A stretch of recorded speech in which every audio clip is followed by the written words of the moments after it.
নমস্কার।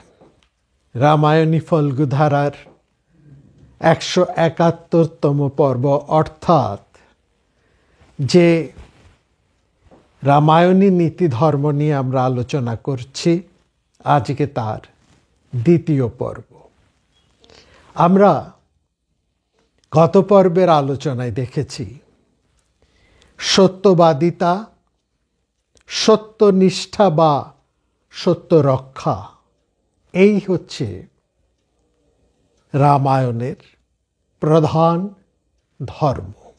এবং বিশেষ করে লক্ষ্য করবেন, সমগ্র রামায়ণ মহাকাব্যটি এই নীতি ধর্মকে কেন্দ্র করে, বিশেষ করে শ্রীরামচন্দ্রকে আশ্রয় করেই কিন্তু দাঁড়িয়ে আছে। অর্থাৎ রামচন্দ্রের এই সত্যবাদিতা এবং সত্য রক্ষা, এইটিকেই কেন্দ্র করে, এইটিকেই আশ্রয় করে রামায়ণী মহাকাব্য তার নিজের ভিত্তিভূমি বা নিজের আশ্রয় প্রতিষ্ঠাকে খুঁজে পেয়েছে। এখানে রামচন্দ্রই সেই রামায়ণী মহাকাব্যের মূল, এবং রামচন্দ্র দাঁড়িয়ে আছেন সত্যবাদিতা এবং সত্যনিষ্ঠার ওপর। নিজের সত্যতে তিনি সর্বদা প্রতিষ্ঠিত, এই নিয়ে কোনো দ্বিধা সংশয় নেই। কিন্তু সবিশেষভাবে এটা লক্ষ্য করার যে কেবল নিজের সত্য রক্ষা বা নিজের সত্য প্রতিষ্ঠাই একমাত্র নয়, তিনি একই সঙ্গে তার সাথে যারা আছেন, তার ঘনিষ্ঠ মানুষ যারা রয়েছেন, তার চারপাশে যারা আছেন, তারাও যাতে আপন আপন সত্য, আপন আপন সত্য প্রতিজ্ঞা রক্ষা করতে পারেন, তার জন্যও কিন্তু তিনি সদা সচেষ্ট। এবং ঠিক এই কারণেই, আমরা বলবো ঠিক এই কারণেই তিনি পুত্র হিসেবে পিতার দায়বদ্ধতাকে স্বীকার করেছেন। এবং যে মুহূর্তে আমরা দেখলাম কইকেয়ী বলছেন যে মহারাজ দশরথ তার নিজের সত্য ধর্ম পালন করতে পারবেন কি পারবেন না, এবং যদি তিনি না পারেন তাহলে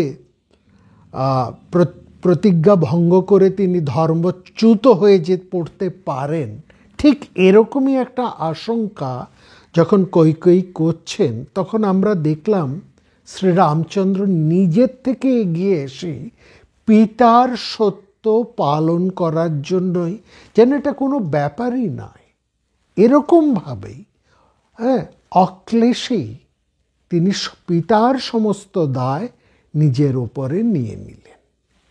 এই জায়গাটা বিশেষ করে লক্ষ্য করার, এই জায়গাটা যেটা আমরা বলেছি, তার চারপাশে ঘনিষ্ঠ যারা রয়েছেন তাদের সত্য পালনের দায়, এবং তারা যাতে সত্য পালন থেকে বিচ্যুত না হন, এর জন্য তিনি সদা সতর্ক।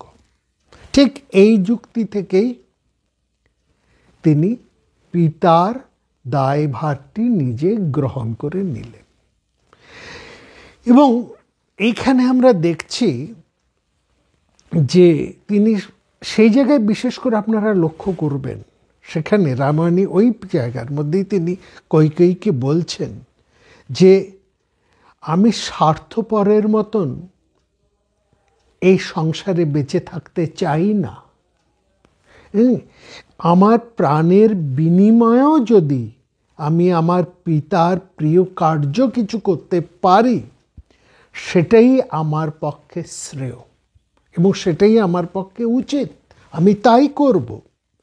আমার কাছে পিতার শুশ্রূষা এবং তার কথা মেনে চলার থেকে বড় আর কিছু হতে পারে না, এবং সেটাই হচ্ছে আমার কাছে ধর্ম। এবং এইটা আমার এবং সেখানে কইকেয়ী আমরা দেখছি যে কইকেয়ী এই কথাটা ভাবতেও পারেন না, যেখানে রামচন্দ্র বলছেন এ কথা কইকেয়ী এমন আশা করেননি যে তিনি এরকম কথা রামচন্দ্র বলতে পারেন। সেখানে আমরা দেখছি রামচন্দ্র বলছে, শুধু পিতা কেন, আপনি যদি আদেশ করতেন, আমার পিতা কেন, আপনি যদি আমাকে আদেশ করেন তাহলেও আমি বনে 14 বছর কাটিয়ে আসতে পারি নির্দ্বিধায়। অনুক্ত পাত্র ভবতা অভব্যতা বচনাদ্যহম, আপনি যদি বলেন তাহলেও আমি বনে গিয়ে 14 বছর কাটিয়ে আসতে পারব। অর্থাৎ এইখানে আমরা দেখছি রামচন্দ্রের এই জীবন বা তার চরিত্রটা বা সমগ্র জীবনটাই আমরা দেখি সত্য রক্ষা এবং সত্য প্রতিষ্ঠায় অতিবাহিত। এবং এইখানে আমরা এই জায়গায় আমরা দেখছি মানুষ রামচন্দ্রকে একটু দেখুন। রামচন্দ্রের এই সত্য পালন, এই সত্য প্রতিজ্ঞা, এই জায়গাকে যদি কেউ কিছু বাড়াবাড়ি রকমের বলে মনে করেন এবং তারা যদি এটা মনে করেন যে রামচন্দ্র ঠিক যেন সাধারণ মানুষের পর্যায়ে পড়েন না, এই জায়গাটা আমরা আগে বলবো একটু মানুষ রামচন্দ্রকে দেখুন। মানুষ রামচন্দ্র এই বনের যখন তিনি যাচ্ছেন, তিনি তো অনুগত হিসেবেই স্বীকার করে নিয়েছেন, পিতার অনুগত পুত্র হিসাবেই পিতার দায় তিনি স্বীকার করে নিলেন। কিন্তু তিনি যখন লক্ষ্মণের সাথে কথা বলছেন একান্তে, সেই জায়গাটা লক্ষ্য করুন। সেখানে মহাকবি দেখাচ্ছেন যে তিনি কিন্তু তার পিতা দশরথকে কামাত্তা বলছেন এবং সেখানে শুধু কামাত্তা বলছেন এবং বলছেন তিনি তার স্ত্রীর প্রতি অত্যন্ত বশীভূত, এই কথাও তিনি কিন্তু বলছেন। এরকম শুধু তাই নয়, তিনি তার সাথে বলছেন যে পুত্র তার এত অনুগত, সেই পুত্রকে অন্যায়ভাবে বনে পাঠাচ্ছেন, সেখানে রাজার স্ত্রৈণতা, এটা রামচন্দ্রের মুখ থেকেই কিন্তু এই কথা বেরিয়েছে, সেখানে রাজার স্ত্রৈণতা এবং মতিভ্রমতাই বেশি করে প্রতিষ্ঠা পাচ্ছে। এটা অন্য কেউ বলছেন না, লক্ষ্মণও বলছেন না, বলছেন রামচন্দ্র। এবং রামচন্দ্রেরকে এই যে রামচন্দ্রের কথা বা এই যে রামচন্দ্রের আচরণ, এখানে আমরা রামচন্দ্রকে একটা পূর্ণ মানুষ হিসেবেই কিন্তু আমরা সেখানে দেখি। এখানে অন্য কিছু নয়, রামচন্দ্রকে আমরা দেখছি একজন পূর্ণতর মানুষ হিসেবে। এবং এই রামচন্দ্রের মধ্যে এই যে ক্ষণিক, বলবো ক্ষণিক, এই একবারই হয়েছে, এই ক্ষণিকের যে অসহিষ্ণুতা, পিতার প্রতি তার এই যে অভিমান বা এমনই যে কথা তিনি বলেছেন, এই চিত্তকেও কিন্তু রামচন্দ্র পরবর্তীকালে জয় করতে পেরেছেন তার ক্ষমার শক্তিতে, তার ধৈর্য শক্তিতে এবং তার ধর্মদৃষ্টিতে। এইখানেই একজন সাধারণ মানুষের থেকে রামচন্দ্রের পার্থক্য। কিন্তু রামচন্দ্র একজন মানুষ, সেটা কিন্তু মহাকবি বারবার দেখিয়েছেন। তিনি দেবতা নন, তিনি সাধারণ মানুষ।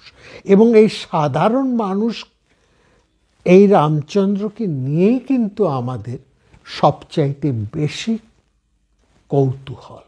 আমরা রামায়ণের এই সাধারণ মানুষ রামচন্দ্রকেই ধরতে চেয়েছি। তাকে দেবকোটিতে প্রতিষ্ঠিত করা হয়েছে উত্তর রামচরিত্রে, সেখানে আমরা যাচ্ছি না। আমরা মূল রামায়ণের এখানেই যেখানে মহাকবি বাল্মীকি তিনি যে চরিত্রটি রূপায়ণ করেছেন, বা রামায়ণ যে চরিত্রকে কেন্দ্র করে প্রতিষ্ঠিত, যে কথা দিয়ে আমরা আজকের আলোচনা শুরু করলাম, রামায়ণ দাঁড়িয়েই আছে রামচন্দ্রকে কেন্দ্র করে বা রামচন্দ্রের আশ্রয়ে। সেই রামচন্দ্র কিন্তু একজন সাধারণ মানুষ, এটা ভুললে চলবে না। এবং শুধু তাই নয়, এখানে দেখুন চরম পিতৃভক্ত অনুগত পুত্র সেই রামচন্দ্র যখন সে প্রথম রাতটি একটা নির্জন অরণ্যে কাটাচ্ছেন, রাত্রে তার ঘুম আসছে না,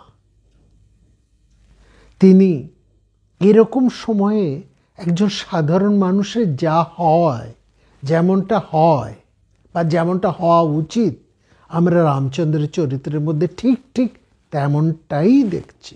কবি ঠিক সেই রামচন্দ্রকেই কিন্তু আমাদের কাছে তুলে ধরেছেন। সেখানে রয়েছেন এই যে এইরকম একটা সময় কি হয়, একটা অভিমান থেকে, দুঃখ থেকে, একটা বেদনা থেকে মানুষের অন্তরের কথা যেভাবে বেরিয়ে আসে, এবং এটা কোনো অস্বাভাবিক ব্যাপার নয়, এটাই স্বাভাবিক। কারণ রামচন্দ্র মানুষ, এবং তিনি নিজেকে কিন্তু মানুষ হিসেবেই ভাবতে চান। এবং সেখানে দেখবেন একেবারে জীবনের শেষে যখন দেবতারা, সেই উত্তর রামচরিতে আছে, দেবতারা তাকে স্মরণ করিয়ে দিচ্ছেন যে তুমি সাধারণ মানুষ নও, তুমি নররূপী নারায়ণ, তুমি সেই বিষ্ণুর অংশ। তখন রামচন্দ্র একটা অসাধারণ কথা তাদেরকে বলেছিলেন, এবং এই কথাটি আমরা বলবো বাল্মীকি রামায়ণের সবচাইতে অসাধারণ কথা, যা রামচন্দ্রকে একেবারে আমাদের কাছে একদম জীবন্ত করে তোলে। অসাধারণ এই কথা। রামচন্দ্র বলছেন, আমি নিজেকে দেবতাদের উদ্দেশ্য করে বলছেন, আপনারা আমাকে এমনভাবে বলবেন না, এমন কথা বলবেন না। আমি নিজেকে সাধারণ মানুষ বলেই মনে করি। আমি দশরথ আত্মজ, এই আমার সবচাইতে বড় পরিচয়। আত্মানং মনুষ্যনং মন্যে রামং দশরথং আত্মজম। আত্মানং মানুষং মন্যে রামং দশরথাত্মজম। এইটি হচ্ছে রামায়ণের সবচাইতে ইউনিক কথা। এবং যেখানে রামচন্দ্র নিজে বলছেন, আমি একজন মানুষ।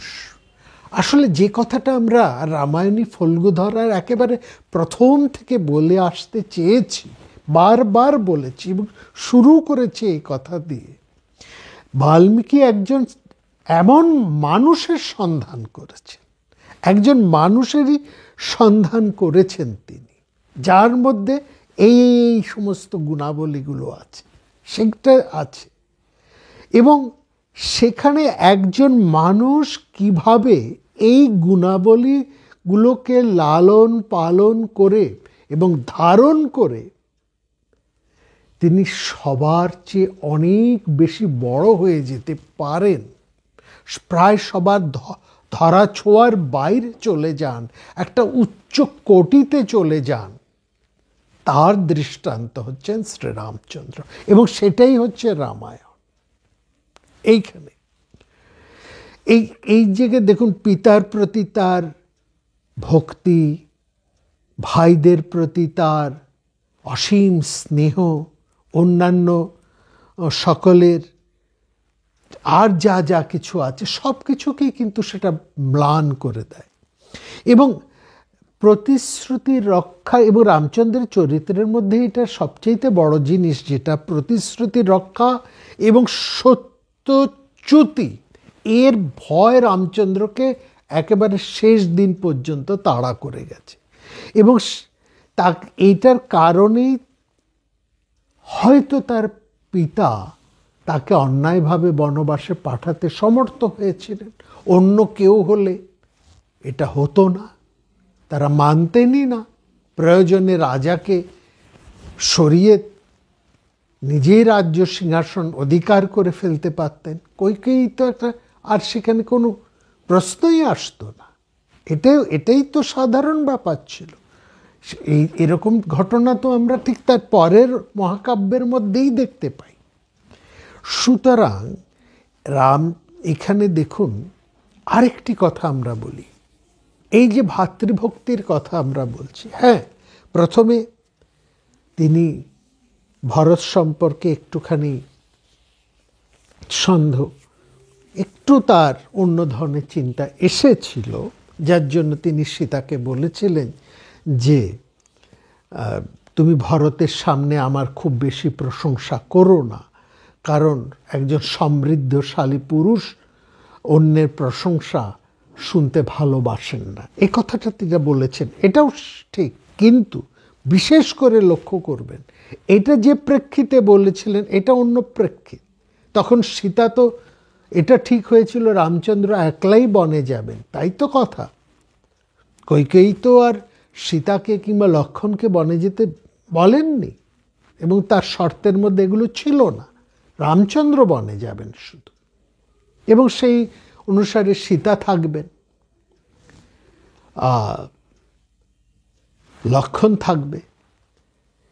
কিন্তু এবং সেই যাতে সীতা যখন এই রাজপুরীতে থাকবেন এবং ভারতের আশ্রয়ে থাকবেন, তখন তিনি কিভাবে থাকবেন তার কিছু পরামর্শ দিতে গিয়ে রামচন্দ্র এই কথা বলেছে। কিন্তু বিশেষ করে লক্ষ্য করুন, সেই বনের মধ্যে যখন ভরত রামচন্দ্রকে ফিরিয়ে নেবার জন্য সদল বলে এসেছেন, তখন ভরতের সৈন্যবাহিনী, বিশাল সৈন্যবাহিনী দেখে লক্ষ্মণ ভেবেছেন ভরত বোধহয় রামচন্দ্রকে বনে মারতে এসেছেন।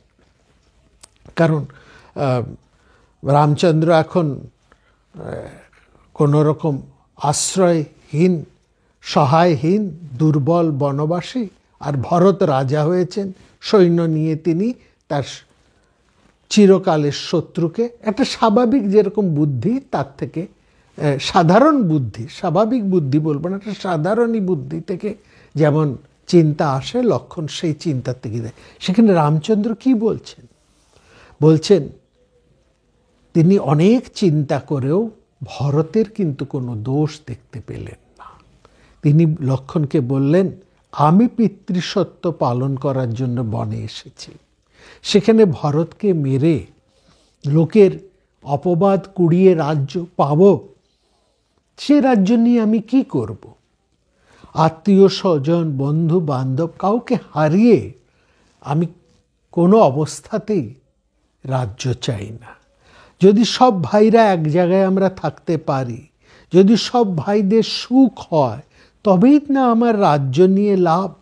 ভাতৃণাং সংগ্রহার্থঞ্চ সুখার্থঞ্চ আপি লক্ষ্মণ। এই জায়গাটাই লক্ষ্য করার। এবং শুধু তাই নয়, তিনি বলছেন এমন সুখ আমি চাই না যে সুখের মধ্যে শত্রুঘ্ন নেই, ভরত নেই, তুমি নেই, অর্থাৎ লক্ষ্মণ নেই। এবং তিনি এটা বলছেন, আমার দৃঢ় বিশ্বাস আমি বনবাসী জেনেই কষ্ট পেয়েই ভরত আমাকে দেখতে এসেছে। তাছাড়া তুমি বলো, কখনো কি এরকম কোনো ঘটনা হয়েছে? ভরত কখনো আমার প্রতি কখনো কোনো বিদ্বেষ পোষণ করেছে? আমাকে কখনো অবমাননা করেছে? এমনকি কোনো আমার অপ্রিয় আচরণ করেছে? বিপ্রিয়ং কৃতপূর্বং তে ভরতেন কদানুকিম। কখনো কি এরকম কিছু হয়েছে? তাহলে আজকেই বা তাকে সন্দেহ করছো কেন? আর তুমি যদি শুধু একটা রাজ্যের জন্যই এরকম কথা বলে থাকো, আমি ভরতকে বলে দিচ্ছি ও স্বেচ্ছায় তোমাকেই রাজ্য ছেড়ে দেবে, তুমি রাজ্য নিয়ে রাজা হও। আমি ভরতকে কিন্তু কোনো রকমভাবে সন্দেহ করতে পারি না। এই যে ভরতের প্রতি বিশ্বস্ততা, ভরতকে যে এইরকমভাবে চিনতেন রামচন্দ্র, শুধু ভরতকে না, প্রত্যেকটা ভাইকে, এই যে ভাতৃপ্রীতি, এই যে পারিবারিক একটা বন্ধন, এটা হচ্ছে রামায়ণের একটা আদর্শ। এইখান থেকেই এইটাই হচ্ছে রামায়ণের ধর্ম, এটাও রামায়ণের একটি ধর্ম। এবং অন্য দিক থেকে আমরা বলতে পারি এই ভাতৃপ্রেমের ব্যাপারে রামচন্দ্র যত বড় উদাহরণ, ভরতও কিন্তু কিছু কম যান না। তিনিও, তাকে যদি আমরা দেখি, ভরতের জ্যেষ্ঠের প্রতি তার আনুগত্য, কিংবা লক্ষ্মণের যে ত্যাগ, সেটাও তো অনেক বেশি রামচন্দ্রের থেকে উজ্জ্বল হয়ে ওঠে। রামচন্দ্র যদি আগুন বা অরণ্যে প্রবেশ করেন, তাহলে আমাদের বুঝতে হবে সেখানে অনেক আগে থেকে সেখানে উপস্থিত আছেন লক্ষ্মণ, সেখানে উপস্থিত আছেন ভরত। সুতরাং রামচন্দ্রের মধ্যে যে ধর্ম আছে, যে সত্য ধর্ম আছে, সে সত্য ধর্ম তিনি যেমন নিজে পালন করছেন, অন্যদের কেউ সেইটাকে রক্ষা করার জন্য তিনি সদা তৎপর। এবং আরেকটি যে ধর্ম, আরও যে কয়েক ধর্মগুলো আমরা দেখলাম, এই পিতৃসত্য বা পিতার প্রতি তাদের শ্রদ্ধা, পিতৃভক্তি, ভাতৃপ্রেম, সেটি কিন্তু অন্য ভাইদেরও কম নয়। সেই দিক থেকে তারা কেউ রামচন্দ্র থেকে কম নন। অর্থাৎ ভাতৃপ্রীতির শ্রেষ্ঠ উদাহরণ হিসেবে ভরত আছেন, লক্ষ্মণ আছেন, একা রামচন্দ্র নন। এইটাও আমাদের মনে রাখতে হবে। এবং এটিও একইভাবে রামায়ণী ধর্ম। এইখানে আরেকটা ধর্মের কথা আসে, আরেকটা জিনিস আসে রামায়ণের মধ্যে, সেটা সতীত্ব। পিতৃভক্তি, ভাতৃভক্তি, সত্য রক্ষা, এসবের কথা তো আমরা বললাম। আরেকটি ধর্ম রামায়ণের মধ্যে উজ্জ্বলভাবে, গভীরভাবে আসে, যেটা আমরা এতক্ষণ নীতি ধর্মের মধ্যে, রামায়ণী নীতি ধর্মের মধ্যে উল্লেখ করিনি, এবার করছি, সেটা হচ্ছে সতীত্ব। এখানে রামায়ণের সমাজে স্ত্রী ধর্মের যে একটা চরম আদর্শ রয়েছে, সেটা এত ভয়ঙ্করভাবে রয়েছে, সতীত্বতা। সেখানে আমরা সেটা সীতার ক্ষেত্রে দেখছি যে সামান্য এক পরপুরুষের ছোঁয়ায় যেন একটা ভীষণ পতন সেখানে ঘটে যাবে। এবং এই জায়গায় দেখুন, এই যে সতীত্ব, এটা যেন কীরকম দুটো, এই জায়গাটা কীরকম যেন একটু বিপ্রতীপভাবে দুটো পাশাপাশি রয়েছে। এই সতীত্বর তেজ এবং সতীত্ব রক্ষা, দুটোই কেমন যেন বিপরীত একটা ভাব, মানে ব্যাপার সেখানে রয়েছে। এই জায়গাটা একটু বোঝার। যে সতীত্ব তেজে সীতা অলঙ্ঘনীয়া, এবং অনতিক্রমণীয়া, এ কথাও আমরা বলবো যে সীতার মধ্যে যে অলৌকিকতা, সবটাই হচ্ছে তার সতীত্ব। এবং এই সতীত্বের তেজে রাবণ তাকে স্পর্শ করতে তো পারেননি। এবং শুধু তাই নয়, এখানে ঠাকুরমশাই আমাদেরকে বলছেন, ভালো করে দেখুন রামায়ণের সব এই রাবণ এবং সীতা যেই জায়গার মধ্যে রয়েছে, অর্থাৎ এই বনপর্বের মধ্যে সীতা হরণ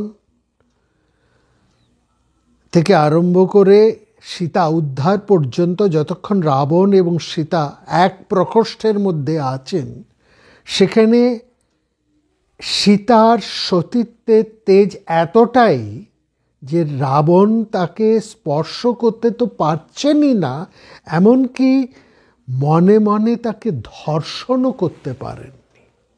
না চ শক্ত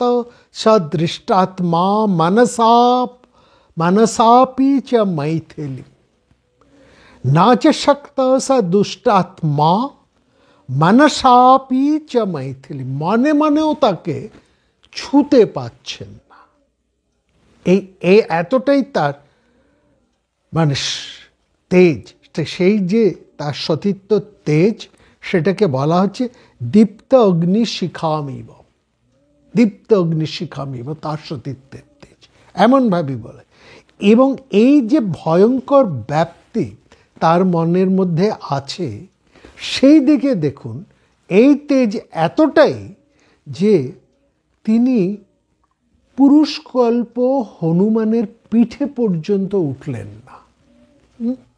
এবং যেখানে হনুমান তাকে বলছেন যে আপনি চলুন, আমি আপনাকে পিঠে করে নিয়ে পালিয়ে যাই, এই রাবণের পুরী থেকে আমি আপনাকে উদ্ধার করে নিয়ে যাই।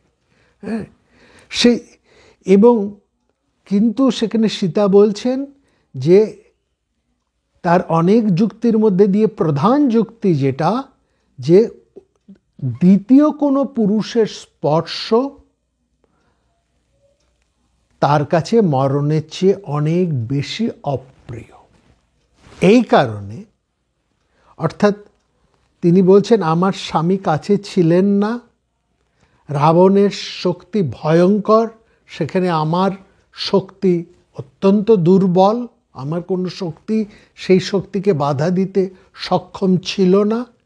কিন্তু কোনোভাবেই আমি আমার স্বামীর প্রতি এতটাই আমার বিশ্বাস, রামচন্দ্রের প্রতি আমার এতটাই বিশ্বাস যে তিনি ছাড়া অন্য কোনো পুরুষের দেহ আমি স্পর্শ করতে পারবো না।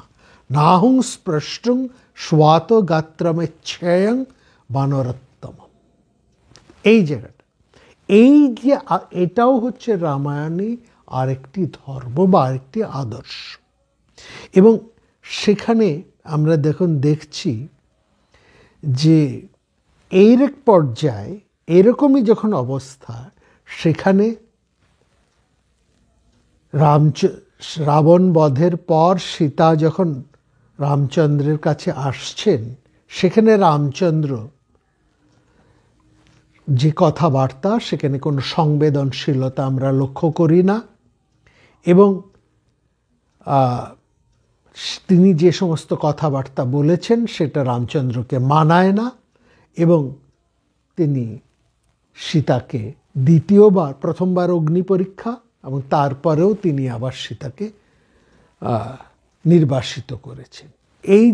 এই যে সন্দেহ, এই সন্দেহ এইখানে আমরা দেখছি স্বয়ং মহাকবি বাল্মীকি, যিনি এই রামায়ণ রচনা করছেন, তিনি সেই সময় অপবাদ দীর্ণা সীতাকে আশ্রয় দিচ্ছেন। তৃতীয়বার আর ওই সতীত্ব পরীক্ষার প্রশ্ন যখন ওঠে, তখন সীতা রামচন্দ্রের সামনেই পাতালে প্রবেশ করেন। এই যে তিনবার সতীত্বের যে বঞ্চনা, এখানে এটা বাল্মীকি মহাকবি এটা বুঝিয়ে দিয়েছেন যে সতীত্বের এই ধর্ম স্বামীর একান্ত বিশ্বাস নির্ভর নয়, এটা তিনি দেখিয়েছেন। এবং কিন্তু সতীত্ব নিয়ে সন্দেহ মানুষের মধ্যে একটা অনন্ত পার বিশ্বাসের উপর অবিশ্বাসের উপরে প্রতিষ্ঠিত, যে অবিশ্বাসের কোনো শেষ নেই। এটাও বিপরীত ক্রমে দেখায়। সুতরাং আমরা এই সতীত্বের কথা যখন তুললাম, তখন আমরা দেখলাম এই দুটির একেবারে চরম বিপরীত দিকে দাঁড়িয়ে আছে। একদিকে সীতার সেই অগ্নির সমর সতীত্ব তেজ, যার ফলে রাবণ তাকে স্পর্শও করতে পারছেন না, এমনকি মনে মনেও তাকে স্পর্শ করার সাহসও করছেন না। অন্যদিকে সেই সতীত্বের তেজ নিয়ে সীতা হনুমানের পিঠে চড়ে বেরিয়েও আসছেন না। আবার এই সতীত্ব এতটা আস্থা থাকা সত্ত্বেও তার স্বামী তাকে বিশ্বাস করতে পারছেন না, কারণ এই সাধারণ মানুষের সন্দেহ এইটা এতটাই বেশি এবং তার সেই অবিশ্বাসের কোনো শেষ নেই, কোনো মাত্রা নেই, এবং বারবার সতীত্বের পরীক্ষা দিয়েও সেই অবিশ্বাস থেকে মুক্তি পাওয়া যায় না। এই একটা সম্পূর্ণ বিপরীত দিকে এই রামায়ণে এই সতীত্বের ধর্মটি কিন্তু দাঁড়িয়ে আছে। এইটা একটা বিশাল জিনিস যেটা মহাকবি তুলে ধরে। সতীত্ব ব্যাপারটা একান্তই নিজের ব্যক্তিগত, যেটা স্বামীর বিশ্বাসের উপরেও নির্ভর করে না। তাহলে আমরা কয়টা ধর্ম এখন দেখলাম মোটামুটি রামায়ণের? সত্যবাদিতা, সত্য রক্ষা, পিতৃভক্তি, ভাতৃপ্রীতি এবং সতীত্ব। এই পাঁচটি এখন মোটামুটি সাধারণ নীতিধর্ম, এবং এটা একটা ব্যক্তিগত পরিসরের মধ্যে থাকলেও আরেকটা জিনিস লক্ষ্য করবেন, এখানে রামায়ণের মধ্যে প্রেম বা ভালোবাসা, বা রামায়ণ কেন, কোনো নীতি ধর্মের মধ্যেই প্রেম বা ভালোবাসাকে কেউ কিন্তু নীতি ধর্মের মধ্যে অন্তর্ভুক্ত করেন না। অর্থাৎ প্রেম ভালোবাসা এটা কোনো যেন নীতি ধর্মের আওতার পর্যায়ে নয়। সেখানে সত্যবাদিতা আসবে, সত্য রক্ষা আসবে, ভাতৃপ্রেম আসবে, পিতৃভক্তি আসবে, সতীত্বও আসবে, কিন্তু প্রণয় বা ভালোবাসা, প্রেম, এটা কোনো নীতি ধর্মের মধ্যে কিন্তু গ্রহণীয় নয়। এটাও বিশেষ করে লক্ষ্য করা। ভালোবাসা অনেকটা যেন করুণা, দয়া, সহৃদয়তা, এরকম একটা সংজ্ঞায় সংজ্ঞায়িত। কিন্তু ভালোবাসার মতন যে একটা অতি সংবেদনশীল একটা বস্তু, সেটাকে যে একটা মর্যাদা পাবার, তারও যে একটা গুরুত্ব আছে, এটা কিন্তু নীতিশাস্ত্রকাররা কখনো সেটাকে চিন্তাই করেনি, সেটা নিয়ে কোনো চিন্তাই করেননি।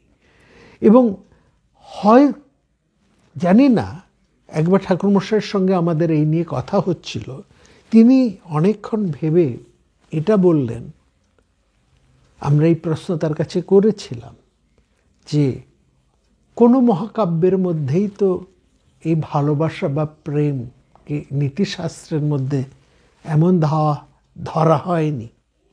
তখন তিনি অনেক ভাবনা চিন্তা করে বললেন, এমনও তো হতে পারে, হয়তো অতি গভীর, অতি সংবেদনশীল, এবং হয়তো সেই কারণেই অত্যন্ত একটা কঠিন বা জটিল বিষয় বলে ভালোবাসাকে কখনো নীতি ধর্মের মধ্যে অন্তর্ভুক্ত করা যায়নি, এরকমও তো হতে পারে। এবং ভালোবাসাকে যদি একটা দেখুন একটা বিশ্বাসের পর্যায়ে নিয়ে আসি, এবং এই বিশ্বাসের সাথে ভালোবাসার সম্পর্ক, এখানটাকে নিয়ে এসে যদি আমরা রামচন্দ্র এবং সীতার যে সম্পর্কটাকে দেখি, তাহলে আমাদেরকে একটু ভাবতে হয়, বই কি একটু আঘাতও হয়তো আমরা পাই। কারণ এই প্রশ্ন গত পর্বের যখন আমরা এই কথা বলেছি যে সীতার প্রতি রামচন্দ্রের ঋণ, এইটি মহাকবি কিন্তু উল্লেখ করেছেন। তিনি স্পষ্ট বলেননি, কিন্তু অনুপম বেশ কিছু চিত্র তিনি এমনভাবে সমগ্র রামায়ণের মধ্যে বিভিন্ন জায়গায় এঁকেছেন। সীতার বিবাহর পর, বনবাসে, চিত্রকূট বসবাসকালীন, কিংবা সীতা যখন রাবণ কর্তৃক অপহৃতা, সেই সময় যে বর্ষা, সেই বর্ষার সময় সীতার কথা ভেবে রামচন্দ্রের যে ভাবনা, সেইগুলোকে আপনারা যদি একটু বিশেষ করে লক্ষ্য করেন, তাহলে রামচন্দ্রের চেয়ে বড় প্রেমিক আমরা কিন্তু কোনো মহাকাব্যে আর দেখি না। এমন বড় প্রেমিক পুরুষ কিন্তু আমরা আর পাই না। ভাগবতকে তো কেউ আর মহাকাব্য বলে না, রামায়ণ অথবা মহাভারত। সেখানে রামের মতন বড় প্রেমিক পুরুষ আর কে আছে? তাহলে সঙ্গে সঙ্গে হয়তো এই প্রশ্নটাও আপনারা করবেন, অনেকেই করেওছেন, যে তাহলে রামচন্দ্র কি করে সীতাকে পরিত্যাগ করতে পারে? এই জায়গাটায় আমরা আসব, কি করে পারে সেখানে আমাদের কিছু কথা বলতে হবে। দেখুন, যদি আমরা মহাকবির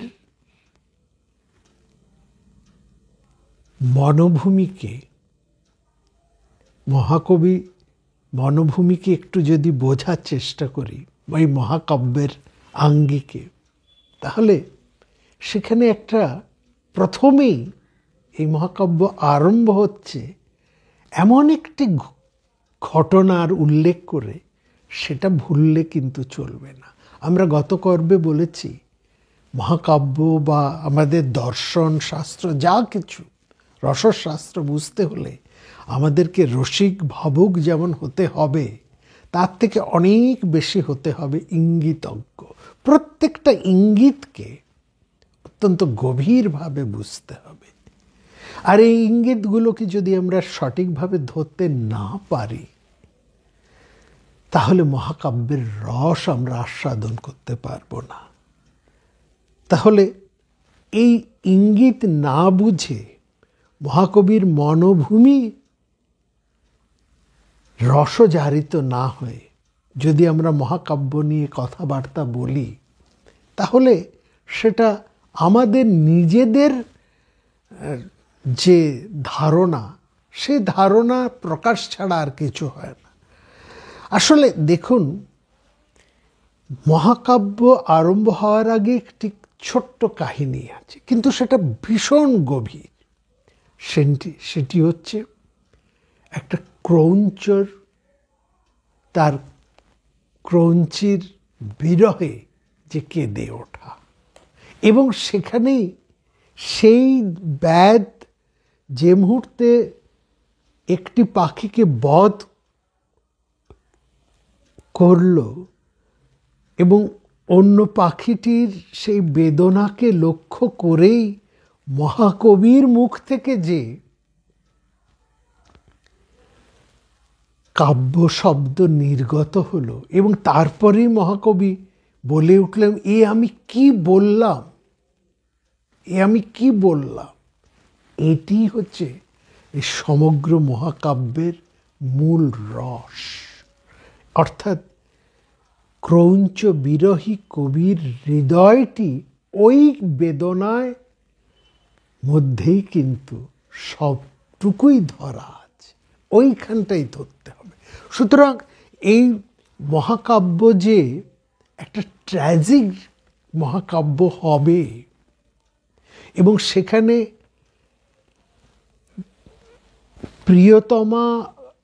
প্রিয়তমা বিচ্ছেদের যে বেদনাই কেবলমাত্র মূল হয়ে দাঁড়াবে, এটা বোঝার কোনো অসুবিধে নেই। এইটাই হচ্ছে ইঙ্গিত, এই জায়গাটাই হচ্ছে। এবং সেখানে রামচন্দ্র কাঁদবেন, এটা পূর্বস্ত্রীকৃত। তিনি কাঁদবেন। তিনি পিতৃবিরহে কাঁদবেন না, মাতৃবিরহে কাঁদবেন।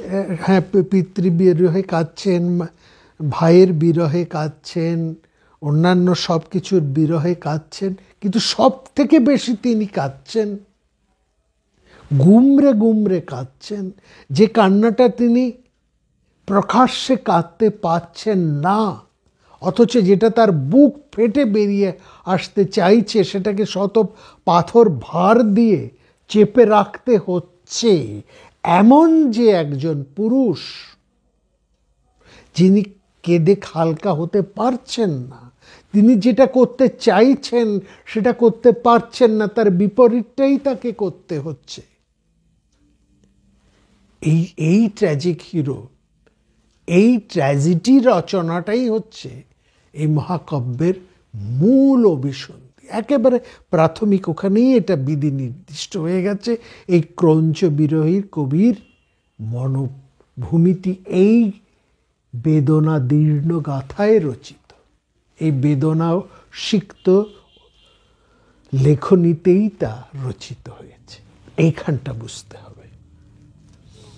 এখানে দেখুন, সীতা পরিত্যাগের পেছনে ওই সমাজে দুর্মুখ মানুষদের কুৎসা ছাড়াও আরও যে কিছু ছিল, এবং সেটা ছিল স্বামী স্ত্রীর সম্পর্কের চেয়েও অনেক বড় একটা বিষয়, অনেক বৃহত্তর একটা বিষয়। এবং সেখানে এই নিজের বেদনাকে, নিজের গভীর ইচ্ছাকে রামচন্দ্র জলাঞ্জলি দিতে বাধ্য হয়েছিলেন। আমরা বলবো বাধ্য হয়েছিলেন। এবং যেখানে পিতা দশরথ কৈকের প্রেমে তার আপন রাজধর্মকে জলাঞ্জলি দিয়েছিলেন, লোকরঞ্জন এবং প্রজাপালনের ধর্ম থেকে তিনি বিচ্যুত হয়েছিলেন, এটা রামচন্দ্র কখনোই করতে পারেন না, কারণ তিনি সত্য প্রতিজ্ঞ। এবং সীতাকে তিনি ভালোবাসেন, সমস্ত অন্তর দিয়ে ভালোবাসেন, এবং এতটাই ভালোবাসেন যে সেকালের প্রচলিত প্রথার মধ্যে দাঁড়িয়ে তিনি এক পত্নী ব্রত। তিনি চাইলে আরো 2-3টি বিয়ে করতেই পারতেন। সীতাকে বিসর্জন দিয়েও তিনি আবার বিয়ে করতে পারতেন, কেউ নিন্দে করতো না, কোনো অধর্ম হতো না, সেটা সব। কিন্তু সীতাকে তিনি এতটাই ভালোবাসতেন। এবং একদিকে এই জায়গাটা বোঝার চেষ্টা করুন, আমরা বারবার এটা বলতে চাইছি, একদিকে তিনি সীতাকে এতটাই ভালোবাসতেন যে সমস্ত রকম উপায় থাকা সত্ত্বেও তিনি একপত্নী ব্রত, এটা যেমন ঠিক অন্যদিকে তিনি কামমুগ্ধ, এই পরিচয়ে পরিচিত তিনি হতে চাননি, কারণ ওইখানেও সেই তার পিতা। বস্তুত তার পিতার যে অতুৎকট প্রেম, এবং সেটা তার মনোজগতে এমন এক বিপরীত প্রতিক্রিয়া সেই বনবাসের প্রথম রাতে ঘটে গিয়েছে, এমন আঘাত সেখানে এসেছে যে তিনি আপন পত্নীর একান্ত প্রেমিক এই পরিচয়ে পরিচিত হওয়ার চেয়েও তিনি রাজধর্ম, লোকরঞ্জন, প্রজাপালনকে সবচাইতে বেশি মাহাত্ম্য দিয়েছে। অর্থাৎ তিনি কথা বলেছেন, যখন লঙ্কায় সীতার অগ্নি পরীক্ষা সাঙ্গ হবার পর অগ্নিদেব যখন স্বয়ং সীতার শুদ্ধতার ব্যাপারে নিজে বলছেন যে আমি নিজে বলছি সীতার থেকে বড় শুদ্ধা কেউ নেই, তখন রামচন্দ্র বলছেন আমি এটা জানি যে সীতা সর্বত শুদ্ধ, সেটাতে আমার কোনো সন্দেহ নেই। কিন্তু আমি যদি রাবণান্ত পুরকারিণী, রাবণান্তপুরবাসিনী সীতাকে অগ্নিশুদ্ধ পরীক্ষা করে না নি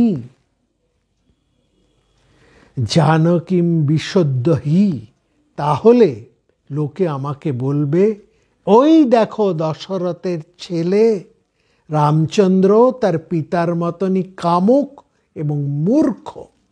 বালিশ যত বত কামাত্মা রাম দশরথাত্মজ।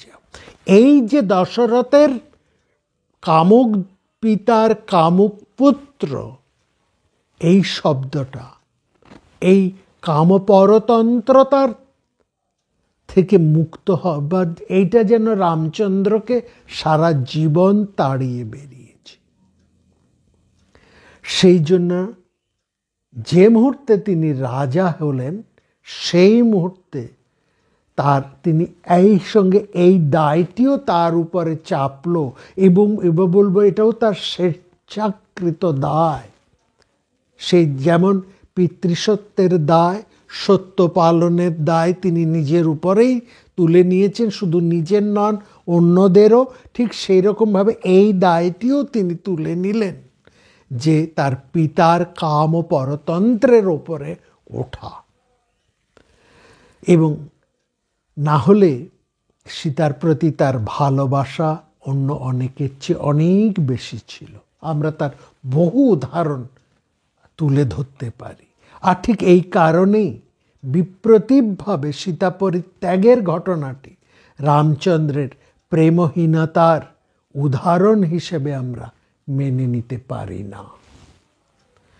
এবং এই সম্পর্কে অন্যরা অনেক তর্ক করতে পারেন, অনেক প্রগতিবাদিনীরা অনেক কথা বলতে পারেন, তবে এতে আমরা দ্বিধাগ্রস্ত নই।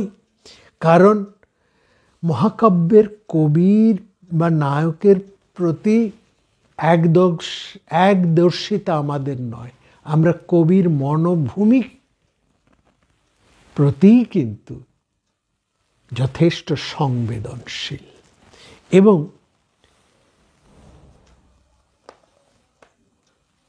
এখানে আমরা আগামী পর্বে আরও একটু এই বিষয় নিয়ে কথা বলবো, যেখানে স্ত্রীর প্রতি, বিশেষ করে সীতার প্রতি রামচন্দ্রের এই প্রেম, তার ঋণ, এবং শেষ পর্যন্ত এই প্রেম, এই ঋণকে স্বীকার করেও তিনি যে সীতাকে পরিত্যাগ করেন, এবং এই ব্যাপারে তার যে আচরণ, কারণ সেখানে নীতি ধর্ম ছাড়াও আরেকটি বিশেষ নীতি ধর্ম আছে, সেই যে রাজধর্মের পরিসরে, সেটি একটি বিস্তৃত আলোচনার অপেক্ষা রাখে।